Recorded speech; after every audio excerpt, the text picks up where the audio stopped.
All right. Uh, the next one is I don't know how to pronounce it. Again, this is another one of those weird ones, but I'm pretty sure it's just Akka Arrh. Akka Arrh. Akka Arrh. I don't know if anyone knows the history of Akka Arrh. Nope. So Akka Arrh, it's sort of a portmanteau a little bit. It's a play on Mhm. words, also known as another Ralston Halley production because it was that. Oh, okay. It never came out. It was a prototype Atari arcade game. It was probably going to come out under the title The Sentinel or Hmm. like Okay. Operation Tango or something weird like that. And it went unreleased for years, um, and was never. At one point, they found. Uh, trying to think. Uh, 3 or 4 existing prototype cabinets existed in private collections, uh, but they all refused to dump the ROM, so the game just kind of went. There it Um, is. The it arcade just cabinet that never yeah, was. so it just sort of disappeared. It's kind of one of those games that like Polybius was kind of inspired by, because it's one of those games that and Jeff Minter made a game called Polybius. Um, Ah, okay. I've always as an pronounced it polybus. Mm. but so the game went missing. The game just kind of was non-existent. It was in a Mhm. few things. There's controversy around it because all of a sudden the game got uploaded to the internet, uh, and nobody knows how. Uh, one of the people that owns a cabinet thinks a repairman stole it, dumped the ROM while working on the game, Okay. which seems unlikely because that's not an easy thing to do, especially without damaging the arcade instrument itself. Sure. But um, yeah, so there's a whole big controversy around the existence of this game's leak. But last year, Atari themselves officially released Akka Arrh in the 50th anniversary collection. Oh, that's right. It was in that collection. It was That's in right. that collection, so you can play the actual Akka Arrh in the Atari 50th anniversary collection, and it's the first time it's been officially available. So, with that in mind, enter Minter, who everyone knows from Tempest 2000.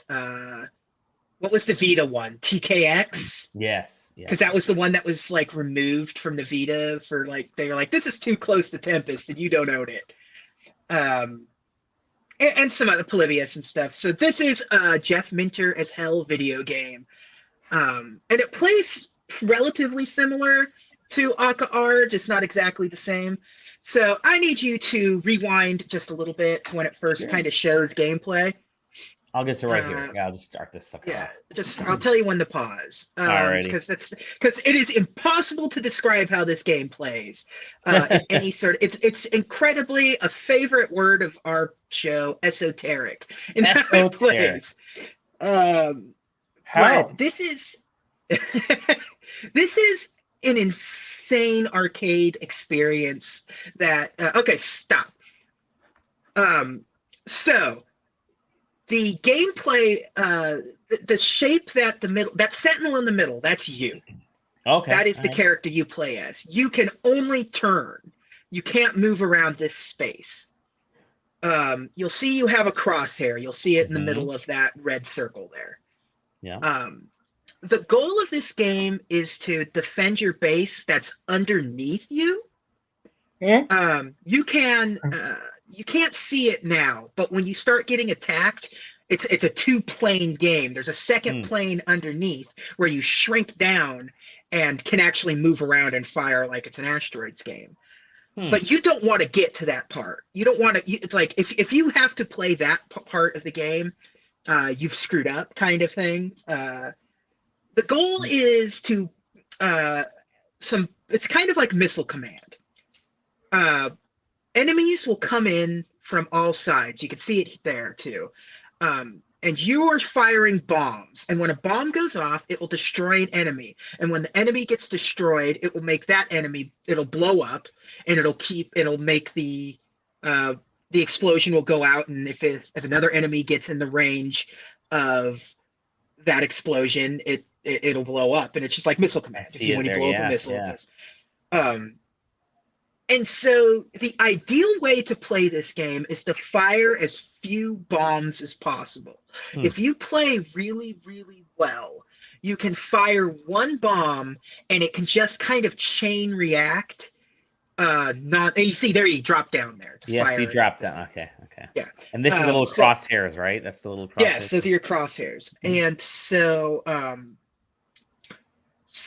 and when the longer your chain goes, the higher your multiplier goes. And there is a maximum that the multiplier can get to, but that's the basics of it.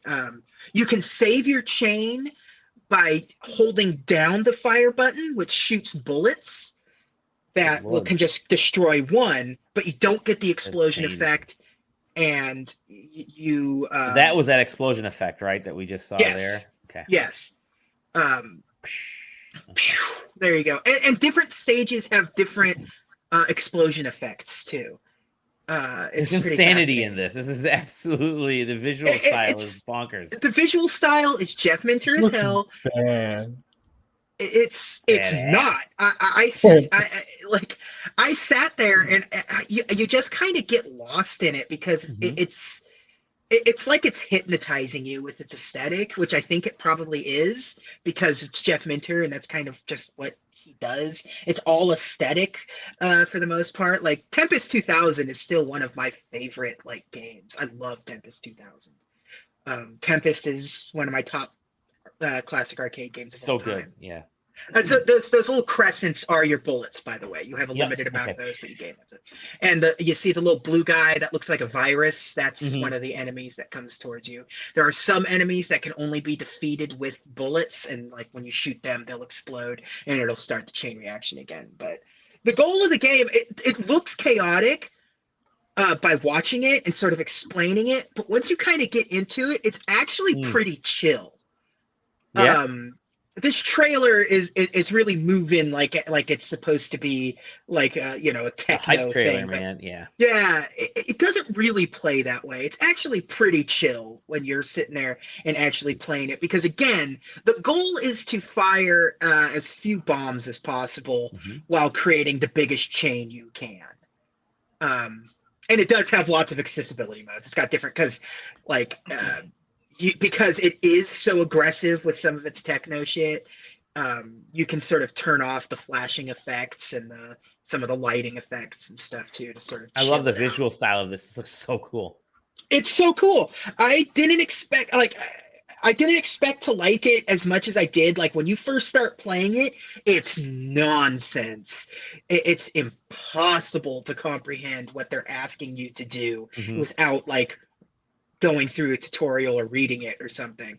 But once you sort of understand the game and what the point is, you're like, oh, I was just spamming the bomb button because that's an option you could do, but your score is going to be garbage. And as an arcade game, you don't want to. And if you're doing it that way, you're also going to have to defend your base below you and everything. Sure. And that takes away from some of the stuff. But it's so refreshing in a way because it's barely a video game at times. That's awesome. Here, it's barely a video game. I like that. But I think it's probably Minter's most interesting game in a very, very long time. I'm gonna show you what the original show the original Akka Arrh. You'll see that it's similar. It's not exactly the same, but you'll see the similarities. You could see where he was inspired by the original game. It actually makes less sense than the modern version of it. And you can the game never went into production because people that tested it said it was too hard. And as you can tell by just looking at this, that is 100% true. It is a very, very difficult game, and it's pure chaos. It's nowhere near as chill as this modern Akka Arrh.